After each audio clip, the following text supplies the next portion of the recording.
আসসালামু আলাইকুম। Hello everyone. Microsoft অফিসের চতুর্থ পর্বে সবাইকে স্বাগতম। আজকে আমরা মাইক্রোসফট অফিসের চতুর্থ পর্ব শুরু করতে যাচ্ছি।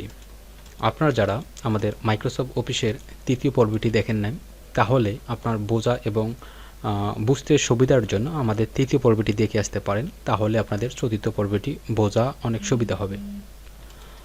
আর আপনারা যারা আমাদের ইউটিউব চ্যানেল থেকে ভিডিওটি ভিউ করতেছেন, চ্যানেলটি প্লিজ সাবস্ক্রাইব করে দেবেন এবং শেয়ার করে অন্যকে দেখার সুযোগ করে দেবেন।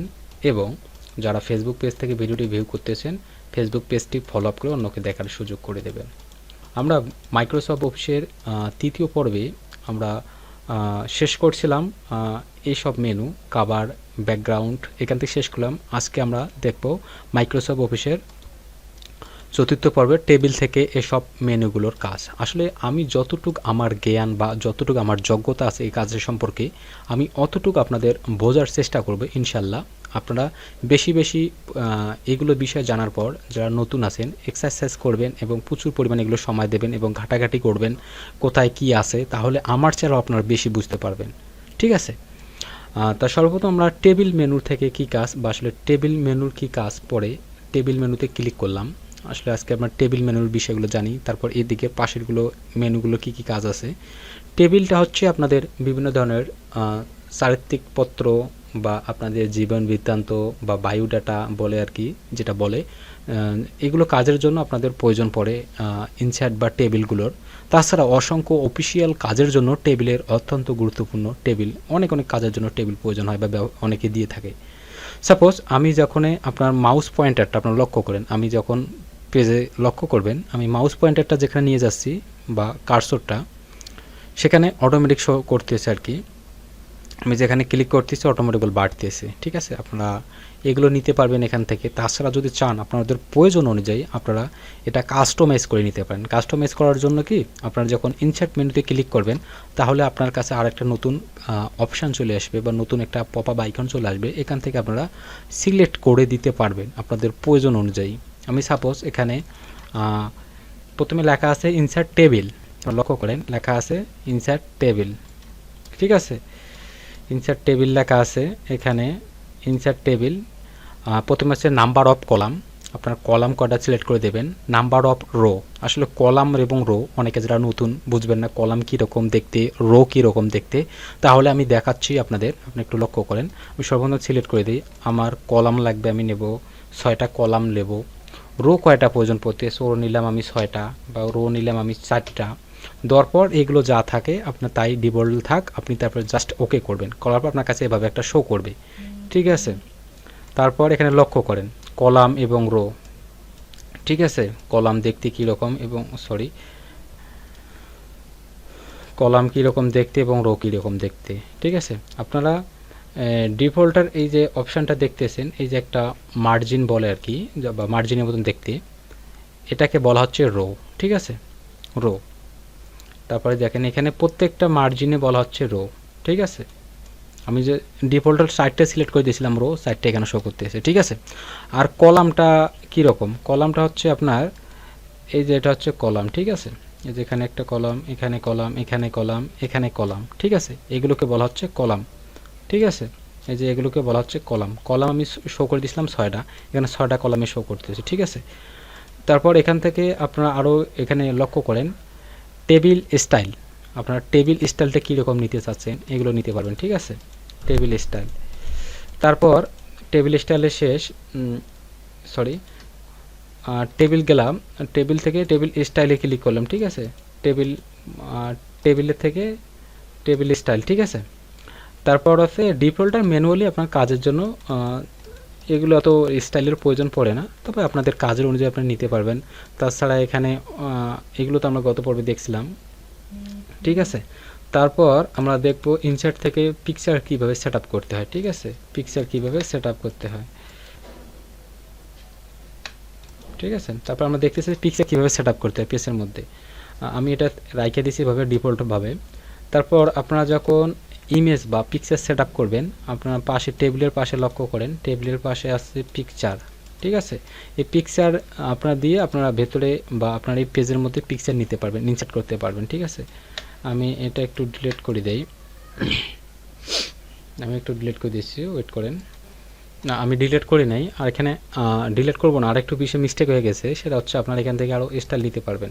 ঠিক আছে, লক্ষ্য করেন এখানে অসংখ্য স্টাইল আছে। পাশাপাশি আপনারা যখন ক্লিক করবেন এখানে অসংখ্য অসংখ্য স্টাইল আছে। ঠিক আছে, এখান থেকে আপনারা নিতে পারবেন। ঠিক আছে, আরও কী কালারের ডিজাইনস আছেন এগুলো আপনারা এখান থেকে নিতে পারবেন। মডিফাই স্টাইল, ঠিক আছে, আপনার স্টাইলগুলো নিতে পারবেন আপনার কাজ অনুযায়ী কীরকম চাচ্ছেন। ঠিক আছে, তারপর হচ্ছে লেখার বোর্ড কীরকম চাচ্ছেন, কী কালারের লেখাগুলো চাচ্ছেন। ঠিক আছে, সাইজ কত চাচ্ছেন, তারপর ইটালি চাচ্ছেন না বোল্ড চাচ্ছেন বা ইয়া চাচ্ছেন, এগুলো সব নিতে পারবেন এখান থেকে। ঠিক আছে, এই যে এখান থেকে আপনি একটু লক্ষ্য করেন, আপনারা যখন এখানে ক্লিক করবেন, ক্লিক করার পর এই যে হয়তো এখানে একটা লক্ষ্য করেন, এই যে এখানে লক্ষ্য করেন, এই যে এখানে একটা অপশান আছে। ঠিক আছে, এই যে বাটনের মতন, এখানে যখন মাউস পয়েন্টারটা শো করবেন তখন আপনার কাছে এভাবে চলে আসবে অনেক স্টাইল। ঠিক আছে, তো আমি এখানে ক্লিন করে দিলাম, প্রয়োজন নাই, আমি ক্লিন করে দিচ্ছি। ঠিক আছে, আমি এটাকে ক্লিন করে দিলাম।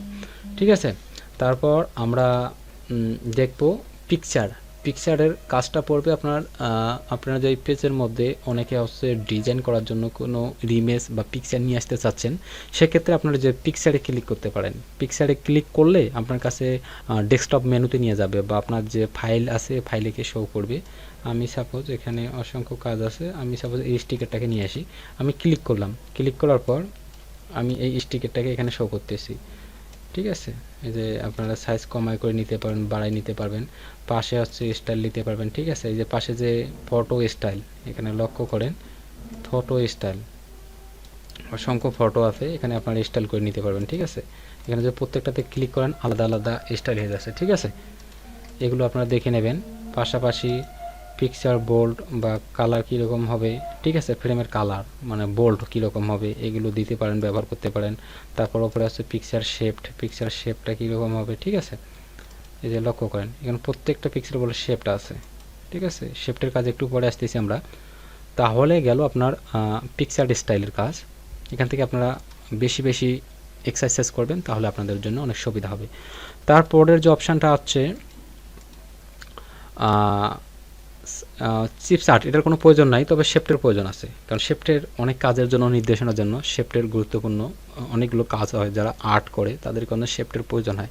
আমি সাপোজ এটাকে ডিলিট করলাম, তারপর শেপটে ক্লিক করলাম। শেপটে ক্লিক করার পর দেখেন অসংখ্য ডিজাইন আছে, এখানে লক্ষ্য করবেন আমি অসংখ্য ডিজাইন আছে। ঠিক আছে, এখান থেকে আপনার কি কাজের জন্য ব্যবহার করতে চাচ্ছেন সেটা ব্যবহার করবেন। আমি একটা শেপ ব্যবহার করি, মানে যেমন বাংলাদেশের জাতীয় পতাকা, এটা একটা আঁকার চেষ্টা করি। আমি এটাকে ক্লিক করলাম, ক্লিক করার পর শেপ ফাইল, এই যে এখানে লক্ষ্য করেন শেপ ফাইল। ঠিক আছে, এই যে এখানে শেপ ফাইল আছে, এখানে ক্লিক করে আপনার কালার নিতে পারেন। তাছাড়া এখানে আপনারা ডিফল্ট আছে কালার আছে, কোন কালারে নিতে চাচ্ছেন, শেপ স্টাইল। ঠিক আছে, আপনি স্টাইল নিতে পারেন, পাশে আবার ক্লিক করতে পারবেন, শেপ ক্লিক করার পর স্টাইলে নিতে পারবেন। ঠিক আছে, অসংখ্য অসংখ্য স্টাইল আছে। ঠিক আছে, তারপর আমি এটাকে সিলেক্ট করলাম। তবে অবশ্যই আপনি যে শেপটে কাজ করতেছেন অবশ্যই সিলেক্ট লাগবে, সিলেক্ট ছাড়া কাজ করবে না। বা আপনারা যদি কালার দিতে চান অবশ্যই সিলেক্ট করবেন, তাহলে কাজ করবে। ঠিক আছে, আমি সাপোজ এটাকে কালার দেই, আমি সর্বপ্রথম শেপ ফিল্টারে ক্লিক করলাম বা ফাইলে, করার পর আমি একটা গ্রিন কালার দেই। সাপোজ আমি এটা তো গ্রিন না, এখান থেকে আপনারা আরও মোর ফাইল কালার এখানে নিতে পারবেন। ঠিক আছে, এখানে ক্লিক করতে পারবেন, ক্লিক করার পর এখান থেকে আপনাদের কালার চুজ করে দিতে পারবেন, অসংখ্য কালার আছে, কাস্টমাইজ করে দিতে পারবেন। ঠিক আছে, এখানে আপনারা আমি এখানে কি দিলাম, আমি দিচ্ছি গ্রিন কালার দিব আর কি, গ্রিন কালার দিলাম।